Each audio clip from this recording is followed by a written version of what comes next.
ஆழ்வார் எம்பெருமானார் ஜீயர் திருவடிகளே சரணம். ஜீயர் திருவடிகளே சரணம்.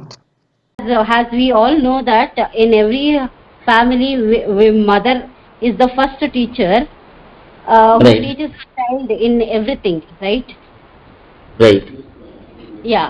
So, more than a father, a mother will teach all the dharmas and all the stories. She tells every child, and when she brings up only, they will listen to her and they grow up properly.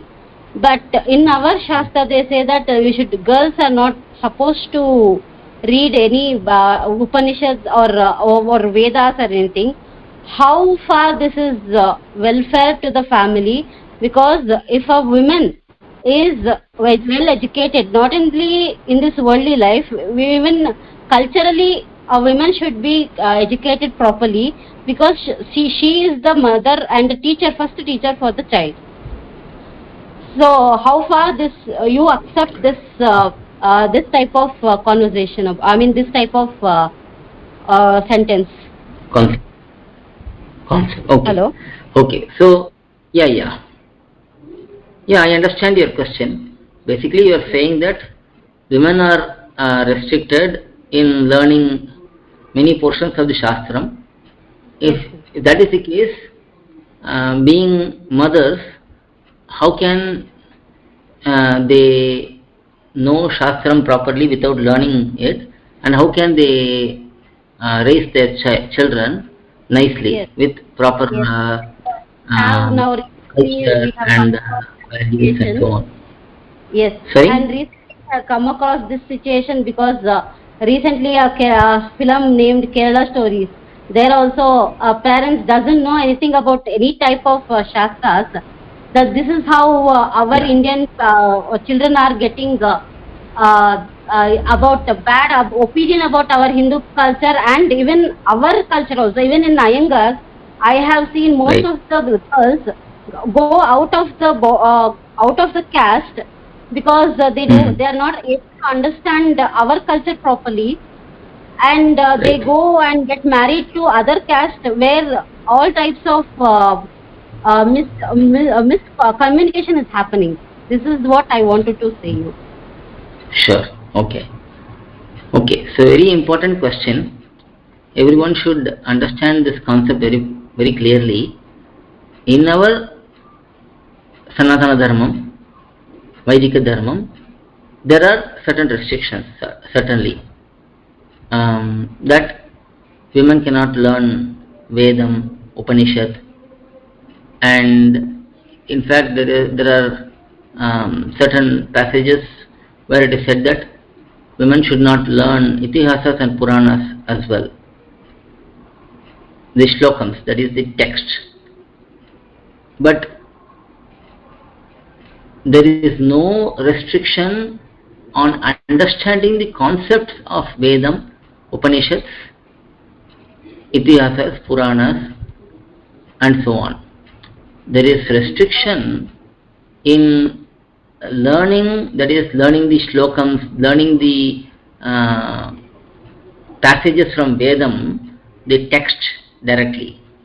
But the meanings and the essence of Vedam, Upanishads, and Itihasas, Puranas, all of these can certainly be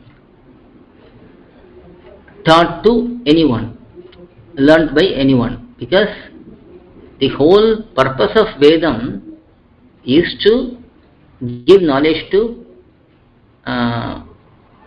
all Atmas and facilitate Atmas to progress by inducing them to follow Shastram properly. So when we look at Shastram, of course there are restrictions, but there is no partiality. Any organization, any institution, any establishment, there will be rules and regulations. Similarly, Vedams, Shastrams have rules and regulations. We accept Shastram, then we have to accept the rules and regulations as well. Now we have to know which portion which aspects can be studied by whom, and then that particular person can study that portion, understand that portion. Nobody is going to stop anyone from doing that. Now, if people have refused education for women, let's say in the last 200, 300 years, then that is due to ignorance of people. Nowhere in our Shastram it is said that whether man or woman, that person should be ignorant. Every portion of Shastram emphasizes acquiring of knowledge, doing chintanam, doing repeated introspection of what is learnt. Repeated thought process is encouraged. Questioning is largely encouraged. In many Itihasams, Puranams, we see that many people are questioning sages, saints, and so on. And not just men, even women are seen to be questioning sages in many cases. When I say even women, it doesn't mean they are anyway lower. I'm just saying because some people think that women should not study, women should not learn Shastra meaning and so on.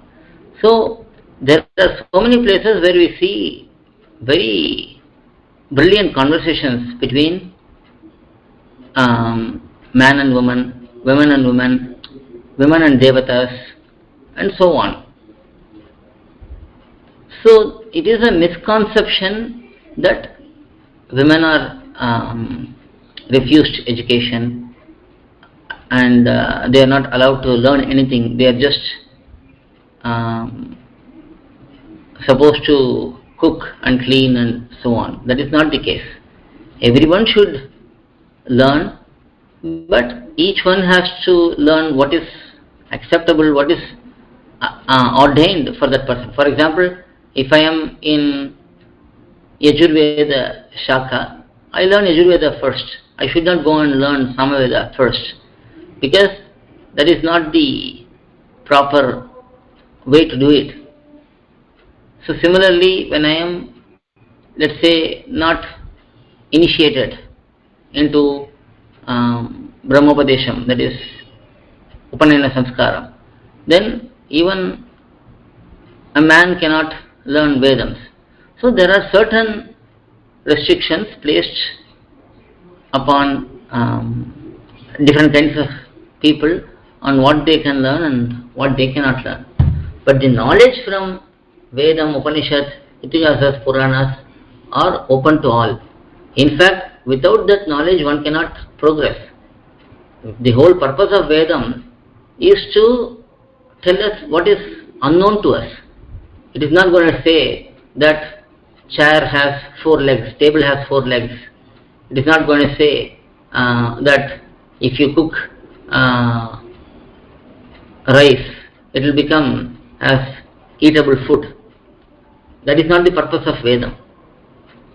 Already known facts need not be revealed by Vedam, though there may be certain revelations, but that is not the goal. The goal of Vedam is to reveal what cannot be seen by our eyes, what cannot be perceived with our senses, that is Atma and Bhagavan. It is the responsibility of Vedam to educate all individuals in this Atma Jnanam. So it is the responsibility of the elders of the family to understand what should be learnt by each individual in the family and encourage each individual to learn that portion, understand that portion, understand the concept about Jivatma, understand the concept about Paramatma, understand the concept about Karma, understand the concept about rebirth. So these things are very, very unique to our Sanatana Dharma, very visionary aspects shown by Shastram and sages such as Vyasacharya, Parashara Rishi, Shuka Rishi. So so many rishis and subsequently Alvars came and gave the essence of Shastram in simple Tamil language, where there is no such restriction as in the Sanskrita literature, Vedic literature, because Tamil language is open to all. Everyone can learn the Divya Prabandhams, which are essence of Shastram. When we study these subjects with proper guidance, obviously we will be very, very clear on the principles of our Sampradaya. Nobody will be able to confuse us. Now we see in this world, somebody will just confuse us. Why are you worshipping idols? Why are you thinking that there is rebirth? Why are you thinking that there is a God with a form? So there are people who come and pose so many confusing, so many questions which could be confusing for us if we don't understand the principles clearly. So right from the childhood, it is the responsibility of the parents mainly and grandparents, whoever is there, to teach their children and grandchildren about our itihasas, Puranas, Atma, Bhagavan, Achit, and so on. We should not be thinking that how can a 5-year-old, 6-year-old boy or girl will understand what is Jivatma, what is Paramatma, what is Achit, and so on. Literally, we have seen very young children being able to grasp these principles very easily and understand these principles very easily. So we should not hesitate, we should not feel shy about teaching these valuable essence of Shastram, and that will definitely help people to have clarity when they are outside and when they are having scope to be confused by others. They will be able to easily answer the questions which are raised by people with evil motivations, or even people may ask questions genuinely.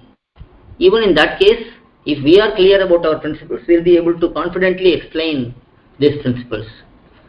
So to conclude, yes, there are restrictions on who can learn Vedam, Upanishads, the text from those Shastrams, Itihasams, Puranams even, but the concepts, philosophy, principles, essence, all of those can be studied and understood, and it's not just they can be studied by all, they must be studied by all, so that we will ourselves be clear on what our philosophy is, what our sampradayam is, and on top of that we will be able to also convince others when they raise tricky questions, when they raise confusing questions, and so on. Alvar எம்பெருமானார் ஜீயர் திருவடிகளே சரணம், ஜீயர் திருவடிகளே சரணம். To learn such valuable information about our Sri Vaishnava Sampradaya, please download Koyil, K-O-Y-I-L app from Google Play Store or Apple App Store. Our website is koyil.org, Koyil.org.